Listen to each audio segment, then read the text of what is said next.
শেষ জামানায় সময় সংক্ষিপ্ত হয়ে আসবে, টাইম খুব তাড়াতাড়ি চলে যাবে, এক জুমা থেকে আরেক জুমা খুব দ্রুত চলে আসবে।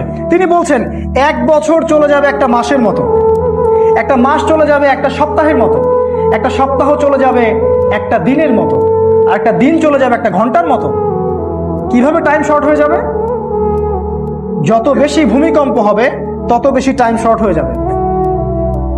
আর আমরা এই যে চাঁদের ক্যালেন্ডার বাদ দিয়ে পশ্চিমা ক্যালেন্ডার গ্রহণ করেছি, সময়কে আমরা কমিয়ে নিয়ে আসছি। আরো কিভাবে সময় শর্ট হবে? এই যে আজকে দিনকে রাত করা হয়েছে, রাতকে দিন করা হয়েছে। ছেলেরা ঘুমাতে যায় রাত 3টায়, ওঠে 10টা, 11টা, 12টায়। ওদের জন্য দিন হচ্ছে 6 ঘন্টা। আর আজকে থেকে আমাদের বাপদাদারা যারা ছিলেন তারা সেই ভোর 4টায় উঠতেন এবং রাতের বেলা তাড়াতাড়ি ঘুমাতেন।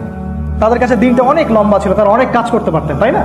এইভাবে আমরা দিনকে শর্ট করে নিয়ে আসছি, সময় সংক্ষিপ্ত করে আমরাই নিয়ে আসছি।